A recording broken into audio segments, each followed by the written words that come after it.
Bienvenidos sean todos al cuarto episodio de Archivos Seriales. Hoy me gustaría hablarles sobre un caso particularmente perturbador que puede afectar la sensibilidad de muchas personas por la crudeza de los hechos. Se trata de Luis Alfredo Garavito, mejor conocido como la Bestia o el Monstruo de Génova, entre otros tantos apodos que se le adjudicaron.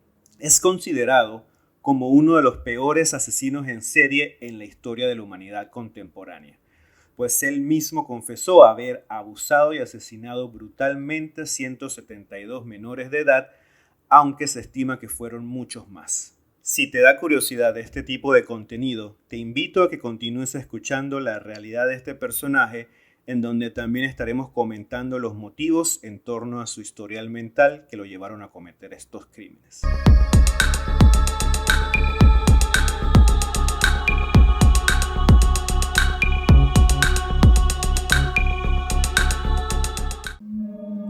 Primeros años de vida. Luis Alfredo Garavito nació el 25 de enero de 1957 en un pueblito colombiano llamado Génova. Se crió con otros 6 hermanos, siendo él el mayor de todos ellos, y con sus padres, Manuel Antonio Garavito y Rosa Delia Cubillo. Nunca recibió afecto por parte de su padre, quien, según las mismas palabras de Luis Alfredo, era un hombre muy rígido que solía maltratarlo a él y a su madre. Logró estudiar hasta el 5º grado de primaria en el Instituto Agrícola del corregimiento de Ceilán, en Valle del Cauca. Él y su familia fueron desplazados por el conflicto armado que mantenía la guerrilla y el ejército en ese país. Garavito cuenta que fue abusado sexualmente a los 13 años de edad por un amigo muy allegado de la familia, quien supuestamente era un cura. También afirmó en algunas entrevistas que su padre lo torturaba quemándole con velas, cortándolo y golpeándolo brutalmente. Además agregó que en algunas ocasiones su padre se acostaba con él para violarlo. Alrededor de los 14 o 15 años fue echado de casa por su madre, al enterarse de que Garavito había acorralado a un niño de 5 años para abusar de él. Comentó que su orientación homosexual se desarrolló desde muy joven, por lo que nunca logró establecer una relación de pareja, lo cual le frustraba mucho. Dice que en 1991 decidió contratar a unos sicarios para que asesinaran al cura que lo abusó cuando era un niño. A partir de allí, comenzarían a desatarse todos los crímenes que planeó en contra de cientos de menores. Asesinatos y confesiones. Luis Alfredo Garavito tenía una personalidad agresiva, poco sociable y paranoica. Trataba de calmar todas esas emociones bebiendo grandes cantidades de alcohol, pero esto solo lo hacía excesivamente impulsivo sin importar quién estuviera cerca. Trabajaba como vendedor ambulante, vendiendo estampitas religiosas y del Día del Niño. En 1992, a la edad de 35 años, empezó a perpetrar todos sus crímenes, aprovechándose de la crisis que atravesaba Colombia por la guerra civil, la cual dejó a muchos niños huérfanos y desamparados en las calles. Solía tomar aguardiente momentos antes de atacar a sus víctimas como una forma de desinhibirse. Luego de analizarlas por un rato, se los llevaba a un solitario lugar para poder abusar sexualmente de ellos mientras propinaba cortes y puñaladas con cuchillos o destornilladores, llegando a mutilarlos y degollarlos en muchos casos. También los ataba de pies y de manos para golpearlos y pisotearlos en el pecho, la espalda y la cara. Tenía una marcada preferencia por niños varones de entre 6 y 16 años.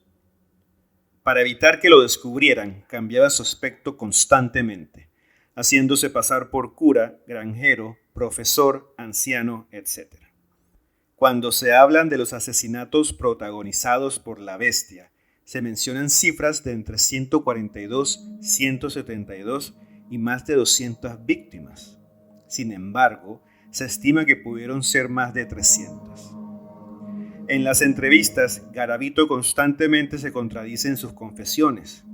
Por ejemplo, en una de estas llegó a decir que hizo un pacto con el diablo, que consiguió un tablero Ouija y que al utilizarlo sintió como una fuerza oscura se apoderó de él, obligándolo posteriormente a cometer todos estos repudiables actos. No obstante, en esa misma entrevista afirmó que por codicia ofrecía hacer rituales de magia negra para timar a las personas y ganar dinero con cosas que no existen. Aseguró que muchas personas eran creyentes y susceptibles a todo lo que tiene que ver con las religiones o el más allá, lo cual los hacía víctimas fáciles para estafar. Esto lo vuelve una afirmación muy interesante para alguien que hoy en día asegura estar rehabilitado y ser otra persona gracias a la ayuda de Dios. Llegó a confesar que violó a muchos niños antes de convertirse en asesino y que no reconoce el momento exacto en el que pasó a ser de pederasta y asesino. Asimismo, en otra entrevista negó rotundamente haber violado a las víctimas que mató despiadadamente. Cuestionado, ¿cómo van a saber si han sido violados si solo pudieron encontrar restos óseos? Gran parte de la información que se tiene respecto a los crímenes que cometió Garavito se deben a las confesiones que él mismo ha realizado. Captura y situación actual. Luego de muchas investigaciones, tras la desaparición de cientos de niños durante 5 años, fue a finales de 1997 que encontraron los cuerpos de 3 niños que permanecían juntos. Los encontraron desnudos, maniatados y con las gargantas mutiladas. Inicialmente se vinculaban estos crímenes como producto de rituales satánicos. Las autoridades comenzaron a inspeccionar la zona en donde hallaron los cadáveres y encontraron una nota escrita a mano con una dirección que los dirigió a la casa de la entonces novia de Garavito. Al llegar a su domicilio, no encontraron más que algunas bolsas con sus pertenencias y ni un solo rastro de la bestia. A partir de ahí comenzó una búsqueda incansable por encontrarlo. Tanto así que se creó un departamento especial para dar con el fugitivo. Luis Alfredo continuaba cambiando de nombres y apariencia, además de que viajaba constantemente por distintas ciudades. Mientras tanto, los investigadores seguían encontrando los restos de niños mutilados y enterrados en más de 60 ciudades de Colombia. Todo cambió el 22 de abril de 1999 gracias a un indigente que salvó a un menor de la peor de las desgracias. Garavito lo había raptado en la calle para llevarlo a una zona boscosa y alejada. Había comenzado a besarlo e intimidarlo con amenazas de muerte. El niño comenzó a gritar, lo cual alertó a un sin techo, que rápidamente comenzó a tirarle piedras al agresor para ahuyentarlo. Gracias a esto, el niño logró salir corriendo y las autoridades lograron atrapar por fin a la bestia. Inicialmente, el sospechoso negó ser el culpable de las 114 víctimas que se encontraron documentadas en una agenda hallada por la policía en casa de su novia. Las autoridades comenzaron a ejercer presión, enseñándole las pruebas que habían conseguido, como las cuerdas que utilizó para maniatar a sus víctimas, los restos de ADN y las botellas vacías de brandy que siempre eran de la misma marca. Además, armaron un croquis que contenía todos los movimientos de Garavito en los últimos años, los cuales coincidían con los asesinatos, viajes, estadía en hoteles y algunas denuncias por altercados en estados de embriaguez. La bestia parecía no inmutarse con todas las pruebas que le enseñaban las autoridades y seguía negando su participación en los hechos, hasta que le mostraron un estudio detallado de la forma en que asesinaba a los niños. Fue allí cuando comenzó a hablar. Me parece más allá que de hacerlo por arrepentimiento, lo hizo por hallarse descubierto y vulnerable ante la ley. Garavito empezó a ofrecer detalles de los crímenes que cometió. Pidió un mapa y señaló uno a uno los lugares en donde había enterrado a las víctimas y las fechas en que tuvieron lugar. Aseguró que no era homosexual y que no tenía ningún tipo de perversión. Aún así, confesó de una forma muy natural y fría haber asesinado a más de 141 niños. Además de esto, pidió perdón a Dios y a aquellos a quienes había hecho sufrir. Uno de los psiquiatras que lo evaluó detalló su perfil con las siguientes palabras.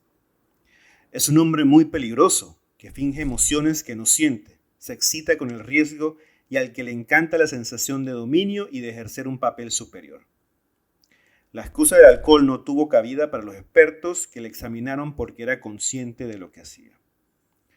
Una vez finalizado el juicio, el tribunal lo condenó a 1.853 años y 9 días en prisión por el asesinato de 183 víctimas, Sin embargo, la ley colombiana establece la pena máxima en 60 años, y en vista de la colaboración que brindó al momento de localizar los cuerpos y su buen comportamiento en prisión, redujeron su pena a 40 años.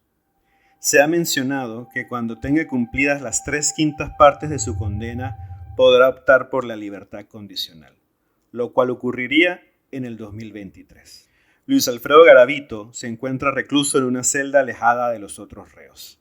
Se ha intentado quitar la vida en varias ocasiones, golpeando su cabeza contra los barrotes, pero sus intentos fueron reprimidos. Padece de leucemia desde ya hace algunos años. Ha tenido que ser atendido en diversas ocasiones y su estado actual es crítico. Permanece solo en una celda donde confecciona pendientes y collares. Tiene prohibido salir porque las autoridades temen que otros presos peligrosos pongan en riesgo su integridad física. Conclusiones. El caso de Luis Alfredo Garavito, alias La Bestia, es sin duda una de las historias de asesinos en serie más repudiables del mundo, por no decir que la peor. En las entrevistas se puede ver la forma tan fría con la que relata todos sus crímenes, manipulando y victimizándose para dejar de ser juzgado por todo lo que hizo. En las entrevistas se puede ver la forma tan fría con la que relata todos sus crímenes, manipulando y victimizándose para evitar ser juzgado por todo lo que hizo. Dice estar arrepentido, pero parece ser que lo que lamenta es estar pagando la condena a la que ha sido sentenciado. No se puede vislumbrar en él ni un solo rastro de empatía o remordimiento, y sus constantes contradicciones solo confirman su intento de seguir saliéndose con la suya. Lo más interesante del caso es la reducción de la condena por buena conducta, a tan solo 40 años de prisión por el asesinato de cientos de niños. ¿Crees que la ley colombiana lo ampare? Déjanos tu opinión en los comentarios. Este es solo uno de tantos relatos que han dejado una huella en la historia del mundo. Relatos reales que nada tienen que envidiar a las películas de terror. Si quieres seguir conociendo un poco de las mentes macabras que han conmocionado al mundo, te invito a que te suscribas al canal y actives la campanita para ser el primero en enterarse de otros episodios más de Archivos Seriales.